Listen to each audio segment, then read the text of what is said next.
Welcome to the Midlife Men podcast with me, Philip Briscoe. In this episode, we're looking at what it's like to grow up in a home where you're witnessing domestic violence and the impact that can have on you, not just as a child, but also as an adult. I'm joined by the writer, speaker, and journalist Tom Mitchelson, who's written a memoir based on his experiences called Don't Ask Me About My Dad, published by HarperCollins, about domestic abuse, how he was later groomed by a trusted adult, but crucially, about his journey to peace.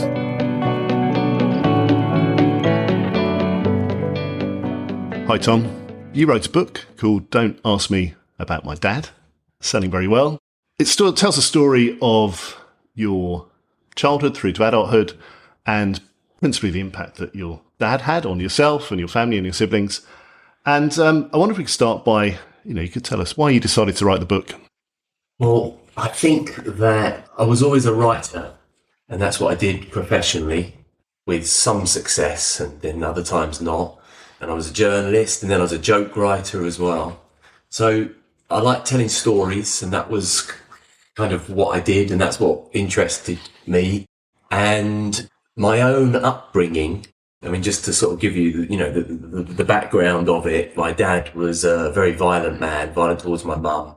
And I had triplet sisters. He was also violent to him, and he kind of led a reign of terror, really, over the house. And I think the consequence was, although I knew all that had happened, as a kid, I didn't tell anyone because it would have been, I'd have been betraying my dad in some ways, or I felt a bit of shame, didn't talk about it. It was definitely something that the whole family kept a secret. And I kept that all locked away for 40 years. And I think that it was a very natural, when I started to think back to it and started to confront some of those things from the past, writing about it seemed the most natural thing to do for me. And also I sort of remember thinking, well, hang on, I'm always sitting here thinking of stories I could write. This actually seems to be the best story that I've got. Because like anything in life, it's just real, and it's like you can't make it up, because there's too many twists and turns and strange recurrent themes that showed me it was a story that really I had to write, and that was the best way into it for me, and a way of dealing with some of those difficult things from the past, to confront them through writing. And was there a trigger? Was there a particular trigger that caused you to take it on? I think that there was two triggers. Well, my dad died, and I had a very complicated relationship with him. All growing up, as a kid, you want to be with your dad when you're 3 years old, 4 years old. And he was a charismatic, charming man who could be a lot of fun. So I really wanted that relationship. But he had this other side, which was, horrific, and he was a monster. And I couldn't really understand that as a child. So I just sort of looked to try and maintain that relationship. And because I never really looked at it, I kept that relationship with my dad all the way into adulthood. So I suppose my dad dying was a kind of semi-trigger in a way, because I was able to look at that relationship a bit more objectively without having him around. And the other trigger was that I looked at my son one day when he was about 4 years old, and that's when I had my first memories and remembered growing up in this violent house. And that's kind of, so when I looked at my son, I kind of started to think that what if he had seen the things that I had seen? What if what had happened to him? And, I thought it would break him in many ways. And I wondered if perhaps the things that had happened to me had broken me in some way. Can you elaborate a bit more on what it was that your father was doing?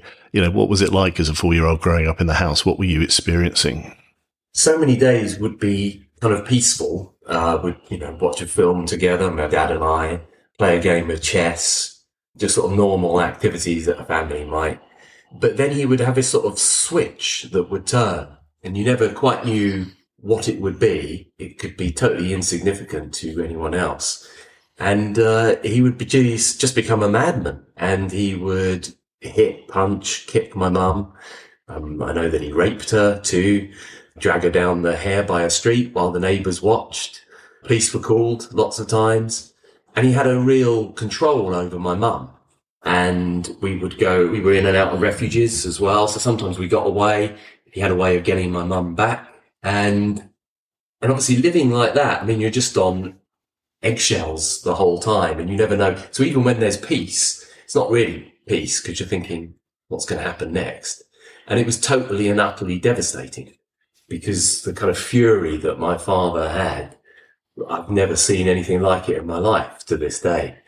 So it was a bit like a war zone, really. I mean, not the bombs, but it felt to me like living in a war zone because there's never a moment of, this is fine, this is okay. So you take all that tension, that tension is always there. Did you know what normal, I use normal in a, not a particularly traditional way, but did you know what normal was? Did you think your other friends were experiencing this? Did you think it was different, or did you not question that as a small child? It's hard to remember how you thought as a child exactly, but I knew that other people didn't have to contend with that at home. I'm pretty sure that because I was aware of wanting to keep it a secret, the embarrassment of having the police called was the last thing I wanted to sort of tell people. What did you do? If you have to write an essay, how was your weekend? That was not what I was going to write about. And I think that this was the 80s. If you turned on the TV, EastEnders was on, where people were screaming and shouting and punching each other. Our neighbours next door would have screaming rows too. And I suppose because neighbours were aware of it, but yet maybe they called the police sometimes, but didn't really do anything. Just kind of thought that, well, everyone seemed to stick their head in the sands about it. And because my mum put up with it, it was very, very difficult for her. I guess I didn't really look at it that way as a kid. I just thought, this is my dad. I wish there was a way that I could stop him doing this, but this is life and you have to get on with it. And when these moments happen, me as a 7 or 8 year old or whatever I was at the time, had to find the best way of managing it. So I spent a lot of time trying to calm him down, manage him, standing in the way of my parents to try and... That's a huge obligation on a small child, and especially one to take on themselves. Yeah, but there was, of course I didn't realise that at the time, and I don't think my mum was really aware of it, because it was just for her. It was just like, you're in a survival mode. You get you're not thinking of escaping, because you're thinking, how do I get through this day and, keep alive? That was, I think, what my mum thought. And for me, it was just... I had to try and protect my mum. I looked at myself as a sort of bodyguard, but I was very useless at the job because I was so young. And, that's all that I could do to try and do my best to manage my dad's moods and to try and be awake so that when, often these arguments would be at night or the violence would be at night, so that I could have some sort of small control in it or.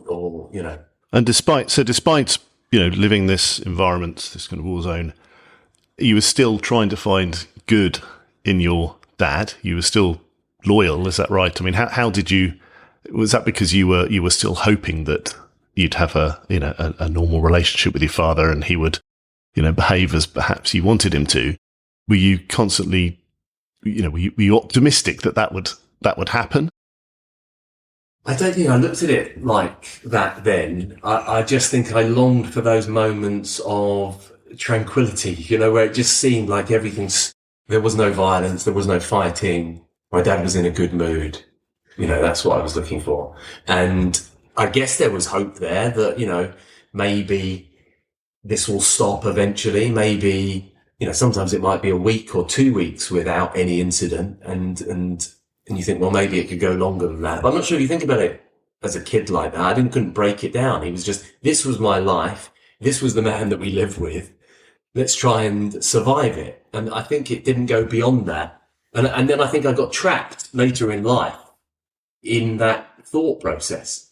I never looked back at it and thought, I could see stories on the news about domestic violence and horrific things happening and think, God, that's terrible, without really relating it to the fact that I had been there myself. I knew it had happened. If I talked to my mum about it, we would say, wasn't that an awful time? I'm so pleased we're out of it. And our conversations wouldn't really go beyond that, the effects of it, what it actually meant. So I sort of got trapped in that thought process and I couldn't break it until I think, as I said, he died, and that kind of broke something. And then having my son slowly allowed me to think, well, what does it do to a child? And, because you don't know the way that you are is any different from the way that anyone else is. But I was a tense person, and I had a lot of nervous energy, and I was ready for the world to explode at any moment around me, any situation, and I had to be ready to fight. And that's how I lived my life. So this kind of tension that I live with all the time. But then I was also very keen to protect myself from anyone asking questions about my past. And I think because I didn't really want people to know me properly, because there was sort of this darkness inside that I hadn't worked out myself. So until I work it out, you're not going to have a look at it yourself.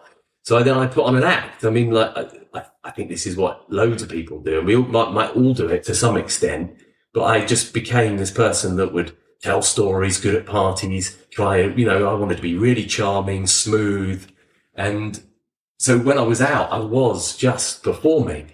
And then I'd come home and I'd be like, life's tiring, isn't it? And I think that was the consequence on me. And until I looked at it, I couldn't unwind any of that mess.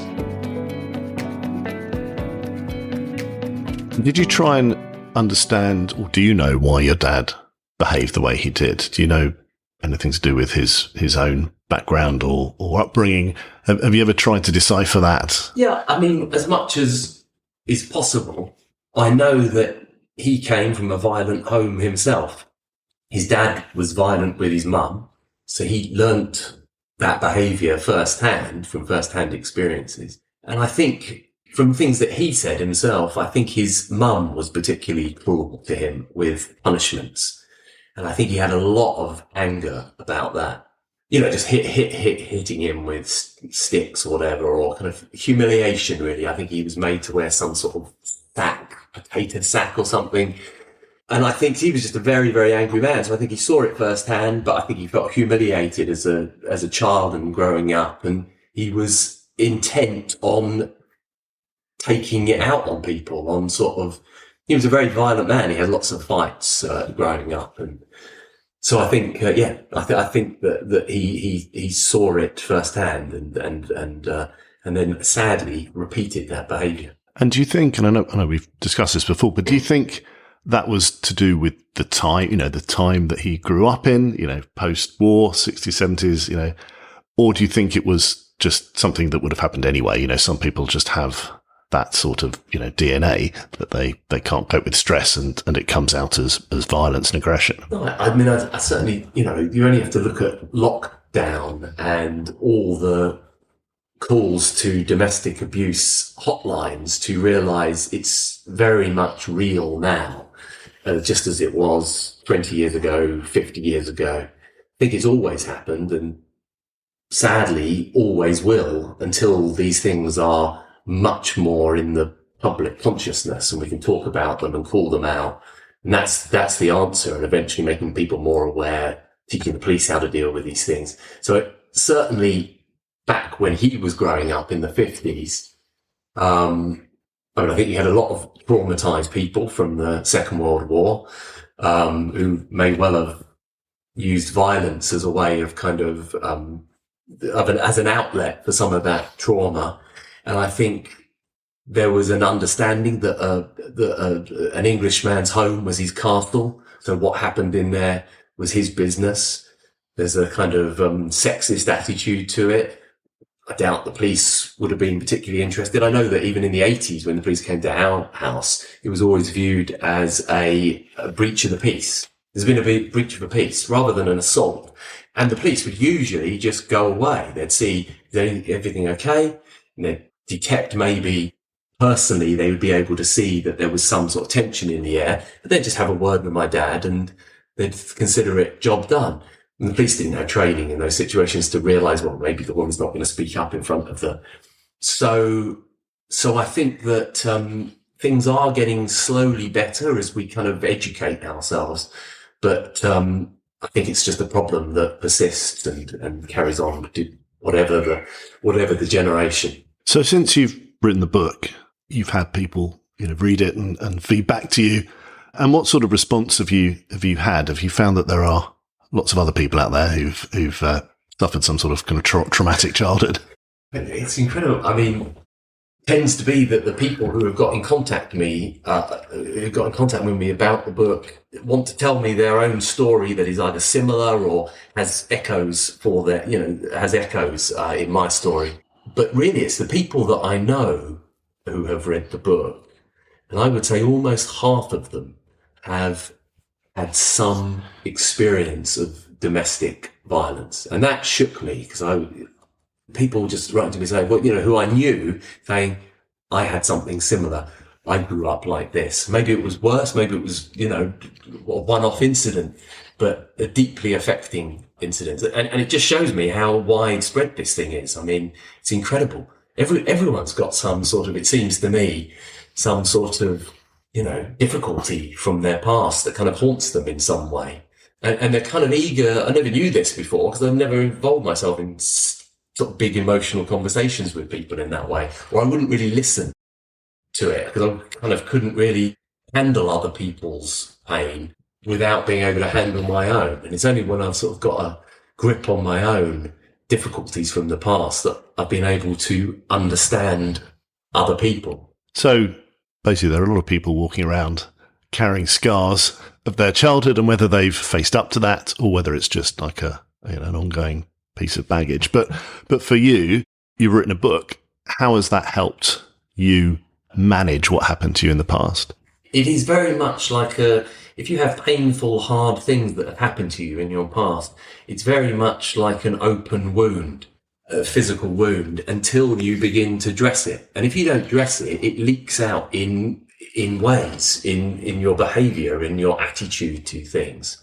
And that was certainly the case with me. And I see it now clearly in other people in a way that I couldn't before. We were all products of our childhood, aren't we? I mean, and when you have a disturbing childhood, and that's the thing about childhood, it's impossible to untangle these things as you go along without assistance or without help.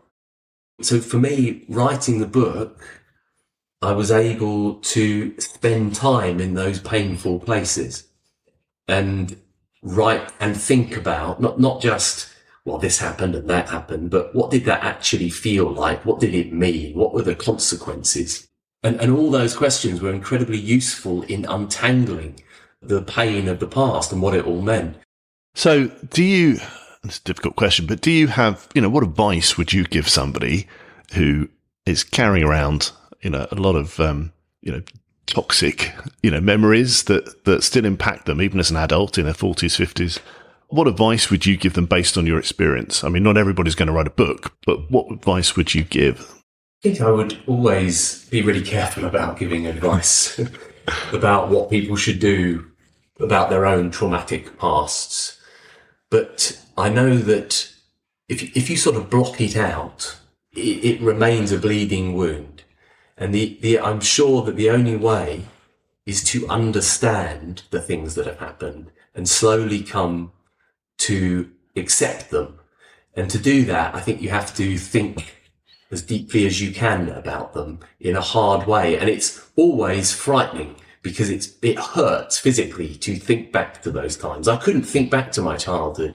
There were some images of me sitting on the stairs as a 7-year-old kid listening to the arguments. That's how I think of myself as a kid. My legs shaking, sort of out of control. And I couldn't think about that moment without wanting to cry, so I would not go back there because, why? And it was just too different, hard and painful. I felt it. But when I was able to write about it, start to think what it meant, how I felt on those stairs, listening to that, what did I need as a kid? Should I have been there in the first place? When I could answer those questions, even if they were not particularly pleasant answers. No, I shouldn't have been there. I was alone. Understanding that, facing that, realizing that, and then just accepting it. And that's what I had to do with my dad, really. accept the good. There was some good in him, like everyone. We're not all one thing. And accept the bad. And it happened. The bad stuff happened. And it was shit. And that's what it was.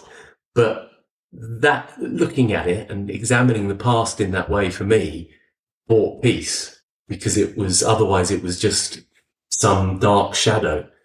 That 7-year-old boy that you talked about, you wanted to go and pick him up and take him away and save him. Do you feel in a way that through writing the book, you've done that a bit? Yeah, I used to have this sort of thought of someone, like a sort of proper dad, rescuing me. And I kind of realised that there was no proper dad that was going to come. That's the truth. And actually, I had to rescue myself because I had to go and sort it out, work out that pain. And then I felt like I did kind of connect with that little boy that I was. And I did kind of go back to him somehow. I don't know if this makes sense, but I kind of felt like it was almost like an image in my head of me as a little boy sitting on the stairs, getting picked up and rescued. And actually, I was the one there. I don't know if that makes any sense, but I was the one holding that little boy. It makes me very emotional even now because it's sort of the singularly most impactful thing, really, that you kind of rescue yourself because you have to. Yeah. Yeah, I think there are lots of people who, can relate to that. Yeah. And now, of course, you've got your son. Yeah. He doesn't need rescuing. No, he's got you. And it's beautiful. And I think that I found a way of kind of, really repairing myself through my son in some ways by being the dad that I didn't have. And, I kind of knew what he needed because it was what I hadn't had. And through that relationship with him, and he's 8 years old now, I do feel I've been able to give him that sort of, all the things that you want as a child. And that's been incredibly restorative to me. And it's been wonderful to be able to give that. Well, I think anyone that's experienced similar sort of childhood experiences, I think reading your book it's articulating something which perhaps some people have never seen written down or even heard before. And it's quite unique, I think, in terms of the way that it kind of addresses something which people carry around with them for years. And, just because you're 40 or 50 or 60, it doesn't make it any better. And I think, as you said yourself, you need to dress the wound because it doesn't heal otherwise. Thank you for joining me for this episode of Midlife Men. You can buy Tom's book, Don't Ask Me About My Dad, via Linktree. Just go to linktree.com/Tom Mitchelson. If you have any feedback for me or you're interested in sharing your story, either contact me on Twitter @MidlifeMen or email me at midlifemen01@gmail.com. Thank you.